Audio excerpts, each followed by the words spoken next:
So while I love reading light novels, visual novels, and manga, I'm always hopeful that series I enjoy will get anime adaptations. Not because I think anime is a better medium or anything, but it's cool to see characters you've become attached to really come alive with animation and voice acting, and to watch the action scenes you've always imagined in your head become fully fleshed out. Also, let's be frank, a lot more people watch anime than read any of these other forms of media, especially in the West. A series getting an anime adaptation can often take it from obscurity to relative popularity.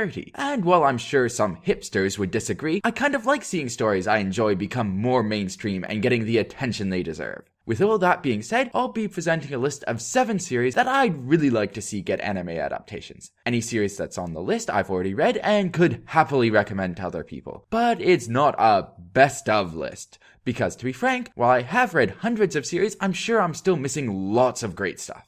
Please feel free to suggest other series in dire need of adaptation in the comment sections below. Anyways, without any further ado, let's jump right into the list.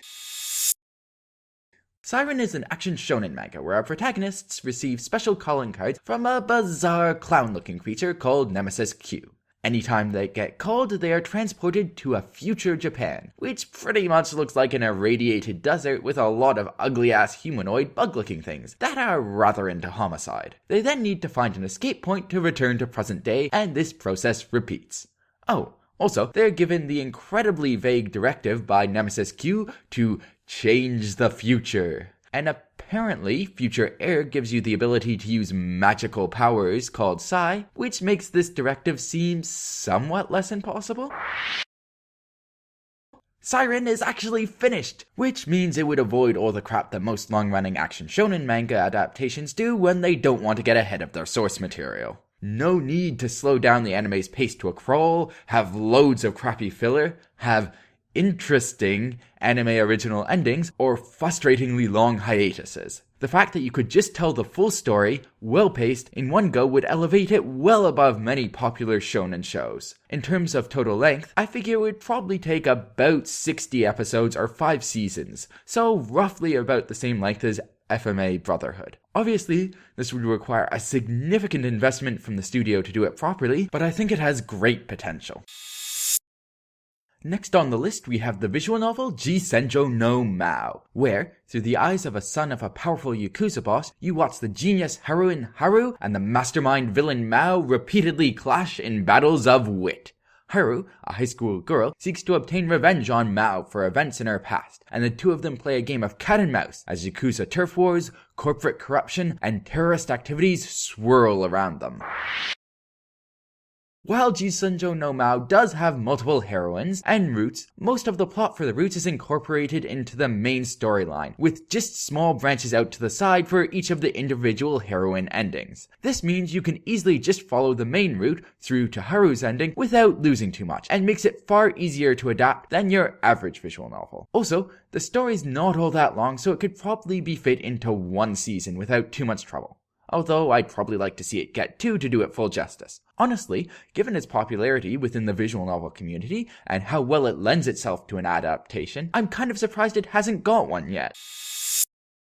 Mushoku Tensei is a light novel series about a NEET, or shut-in, dying and getting reborn in a fantasy world. Doesn't sound like an entirely original concept, but the catch is, our protagonist, while retaining all of his memories, is reborn in the body of a baby, and the story actually follows him from birth through most of his life, as opposed to starting about, high school aged, and then only going through 1 year. It is a sweeping fantasy epic, with also a fair amount of comedy and a bit of ecchi. So my concern about the series ever getting adapted is that it has 24 volumes, and given that anime generally covers somewhere between 1 to 3 volumes of a light novel in a season, you'd be looking at a minimum of 8 seasons or 96 episodes to actually cover the whole story.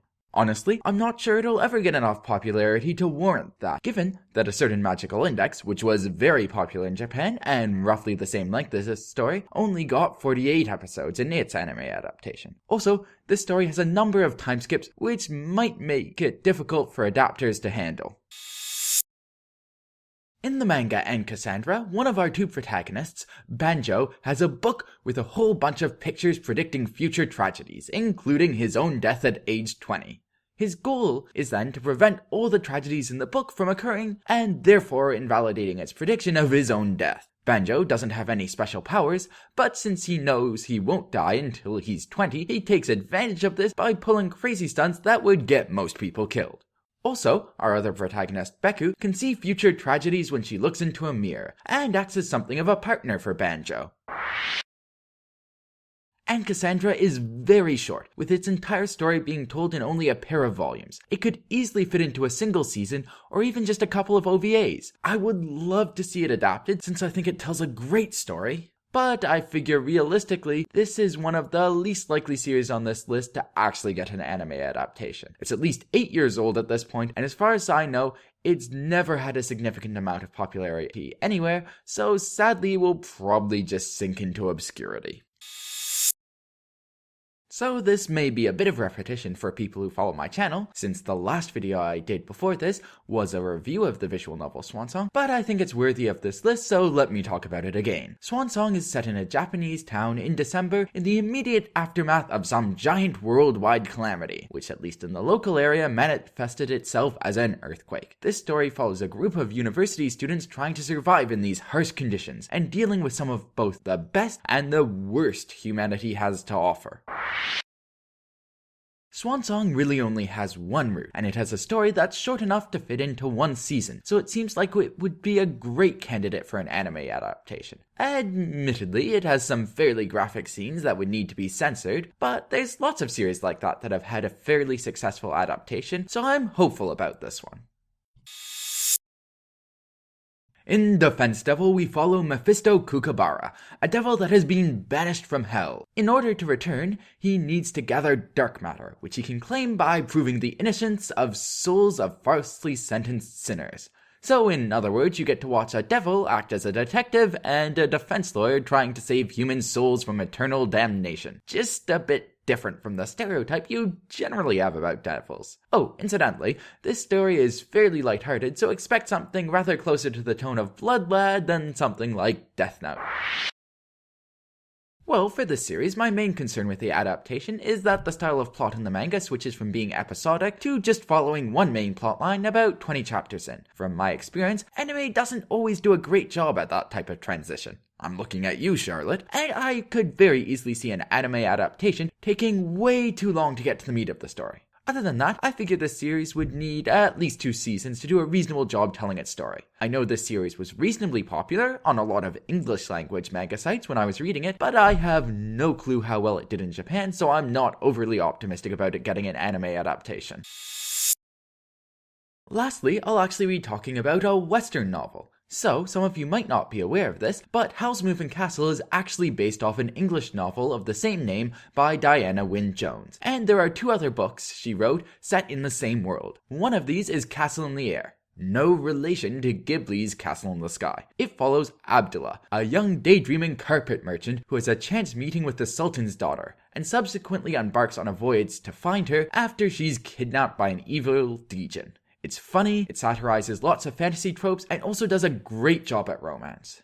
Fans of Howl's Moving Castle will also like this because it features appearances from Calcifer, Howl, and Sophie in supporting character roles.